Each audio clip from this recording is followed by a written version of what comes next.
Hi everyone and welcome to our Friday TNT. It's the 22nd of December, only 3 more sleeps until Christmas. I've got 6 people coming around. I'm looking out towards the back because we're going to have it in the backyard. Should be a great day and we're looking forward to it. So kids, be good to your parents before Santa comes down the chimney on Christmas Eve. I'm not exactly sure what he's going to do here, but we'll come up with something. Now, thanks to all those people who felt yesterday they needed to berate me for having the gall to use a visa agent for my visa needs, my visa renewals. Now, actually, my visa agent does a lot of other bits and pieces in relation to my businesses, in relation to getting licenses, just like driving licenses renewed, even 90-day reports. Now, I know you can do your 90-day report online, when it works, and it won't cost you anything. You can do your visa renewal yourself, and it'll cost a lot less than a visa agent. But for some of us, time is like really important. I am just time constrained to such an extent that the value of a visa agent for me is incalculable, apart from the fact that there's quite a drive involved from where I am at the moment. Anyway, if you do want to berate me live, you can do so tomorrow with our live program from 9 until 10 Thai time. So jump online and you can scream at me as hard as you like in real time, and we can have a discussion about it or any other topics that are on your mind.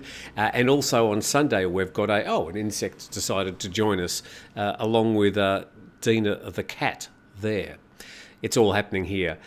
Sunday we've got Grumpy Old Men with Steve Ross. But let's get on to these updates on some of the news stories. This story happened last week and published in the PatiaNews.com. Update, Bangkok to Natawai coach bus tragedy. 16 dead driver reportedly admits dozing off. This was an awful crash, and the side of that bus, well, you can see it in the photo there, absolutely destroyed, and 16 people dead as a result.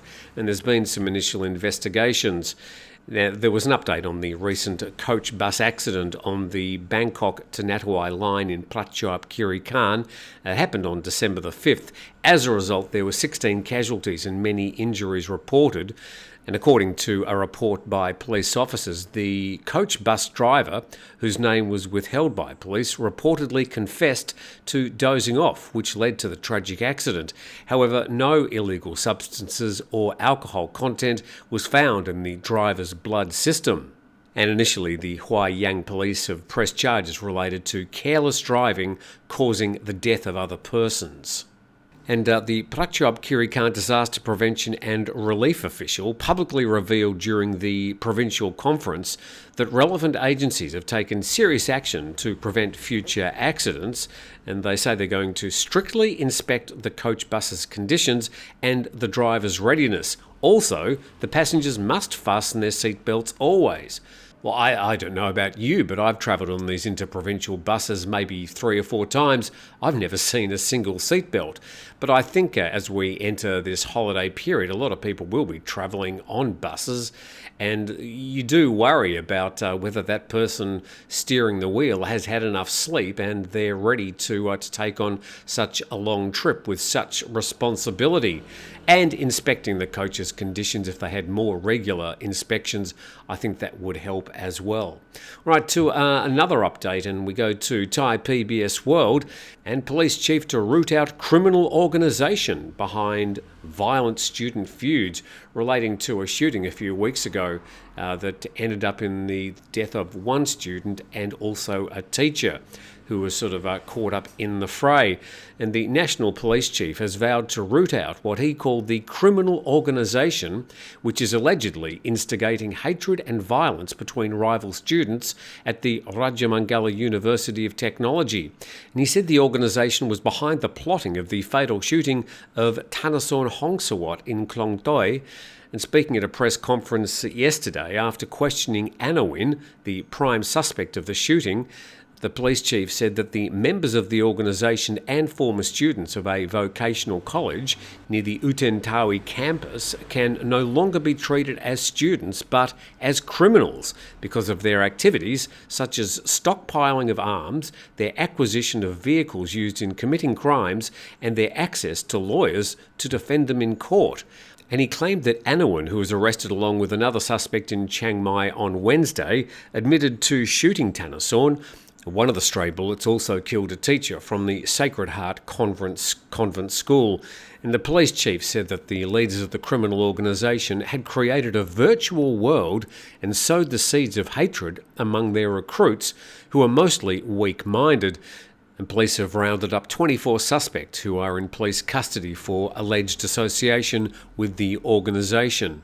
But he admitted that destroying the organisation might not solve the problem entirely, and he suggested that the college should be relocated out of Bangkok. Well, that's one way of doing it, but it looks like the police have really got into that investigation and are slowly dismantling that group of students and hopefully avoiding any more student shootings. ThaiPBSWorld.com reporting an update that Thai Parliament passes first reading of 4 draft marriage equality bills, and the lower house passed the first reading of a 4 draft marriage equality bill, and 369 MPs voting in favour, 10 against, and a 39-member panel was formed to scrutinise the 4 drafts, and this process will take 15 days. And down the bottom there, the Prime Minister hailed the first reading passage of the 4 bills as the first step towards marriage equality and congratulated the LGBTQ community. So that looks like, given the votes, that's going to go through quite easily, another 15 days as they go through the processes. So we should also thank 5-Star Marine at 5starmarinephuket.com. Also a link in the description below if you'd like a special deal for TNT viewers.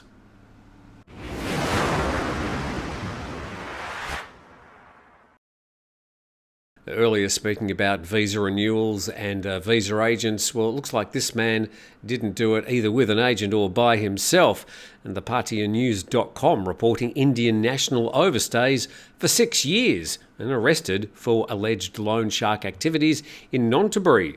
And the Nonthaburi provincial immigration officers captured an Indian suspect who overstayed 2,366 days in Thailand and allegedly involved in illegal loan shark activities. He's been identified as Mr. K, a 39-year-old Indian. And apparently he denied the allegation of being a loan shark and allegedly said to the immigration officers that the notebook was owned by one of his Indian friends. Police finding a notebook full of all the listings of the loans owed to him, so he wasn't actually identified as an overstayer until they were getting stuck into finding loan sharks in the area, a current crackdown by Thai police, and he was caught on that and then identified as an overstay. Going to our next story, and also from ThaiPBSWorld.com, the AOT to continue building 2 new airports to handle more passengers. And the airports of Thailand will continue to expand the capacity of its existing airports and build 2 new airports with an estimated investment of 150 billion baht to cope with the increasing number of domestic and international passengers. And the AOT CEO says the company plans to build the new Lanna and Andaman airports, estimated at a cost of 70 and 80 billion baht respectively. The 2 projects are undergoing feasibility studies, and the land expropriation process is expected to begin in the middle of next year. So that Lanna airport in northern Thailand, apparently that's going to be built just south of Chiang Mai, and the Andaman airport will be built just east of Koh Loi, which is about 15 minutes drive from where I am here on Turtle Beach, and that'll take some of the pressure off Phuket International Airport. And then talking about Suvarnabhumi Airport, he said he predicted that the number of passengers will return to 65 million next year and 80 million in 2027, all going through that one airport in Bangkok. And that'll include the planned expansion of Aerobridge terminal space by about 50% or 200,000 square metres, 28 additional aerobridges, and the phasing out of bus gate services. Oh, looking forward to that. During COVID, travelling with a few discount airlines from time to time, I used to dread when the gate came up and going, oh, we're going to have to travel by bus to the plane. Additionally, the third runway will be further developed at Suvarnabhumi, and then a third passenger terminal is planned at Don Mueang Airport, while the existing first and second passenger terminals will be used for domestic flights only, and it's going to then accommodate up to 35 million passengers a year, up from a current 20 million. And the AOT also plans to build a new terminal at the Chiang Mai Airport, and Phuket Airport will also be expanded to cope with 20 million passengers annually, up from today's 12 million. I'm not exactly sure how they're going to do that at the Phuket International Airport. They could extend the runway there, either out into the sea, westward, or eastward. They could build a bridge over the Tep Kasatri Road, and, they could get in larger planes. The problem, though, is that over the years since the Phuket Airport's been established, the local community have slowly encroached around the airport to provide various services. But as far as building new car parks and terminal space, I'm not exactly sure where they're thinking they can do that, given the current situation.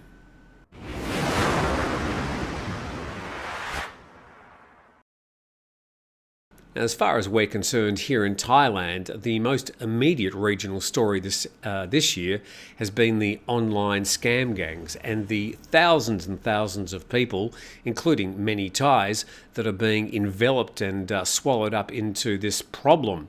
The Bangkok Post reporting that China's using the Myanmar conflict to destroy scam networks. Thousands of suspects have been deported to China in recent months, laying bare the enormity of a problem that the UN said has ensnared some 120,000 people in Myanmar alone. We remember last month there were some 300 Thais repatriated, some through Myanmar by bus. Took them, I think, 6 days, and others were taken across the border into China and then flown back to Thailand.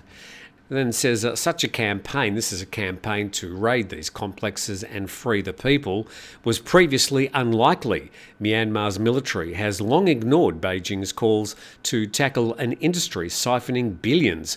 But as rebel groups with ties to China in October started an operation to eject the junta from the border region, Beijing swung into action. And China's growing concern about scams operating abroad reflects a fragile economic situation at home.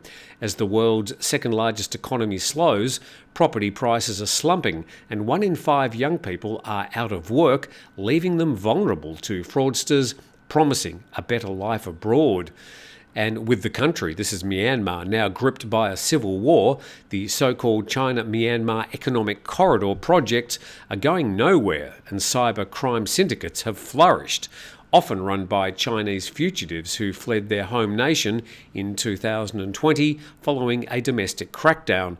They took cover in areas of Myanmar known for weak governance. And there are no figures of the extent of the problem in China, but the luring, kidnapping and trafficking of its citizens has become such a problem, it inspired a major motion picture that drew $490 million at the box office this summer.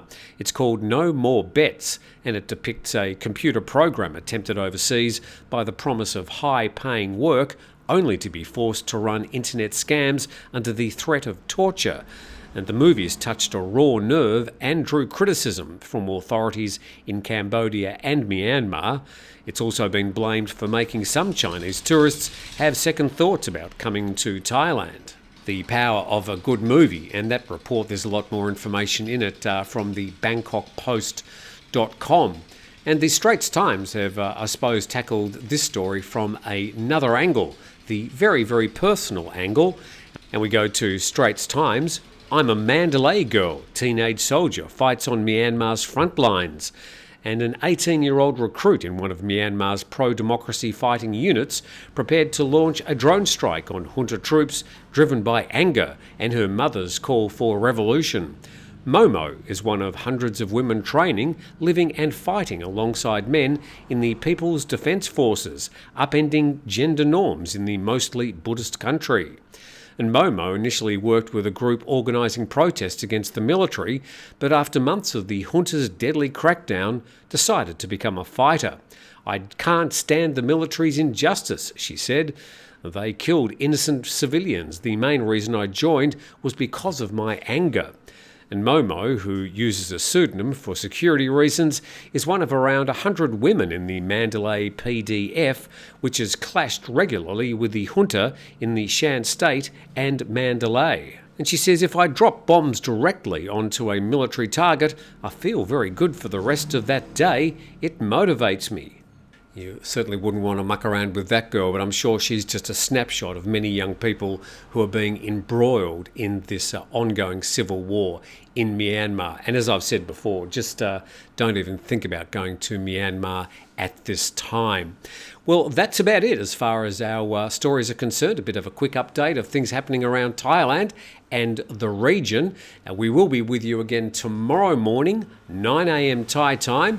And hopefully we'll have a good chat about anything that you'd like to bring up. I'll put a post on our community page inviting some earlier questions so that at least I can have a quick think about some answers rather than doing it live, which is, very challenging. And I suppose that's one of the reasons I like doing it, just to try and stretch my brain and try and be quick on my feet, answering some of your comments and questions.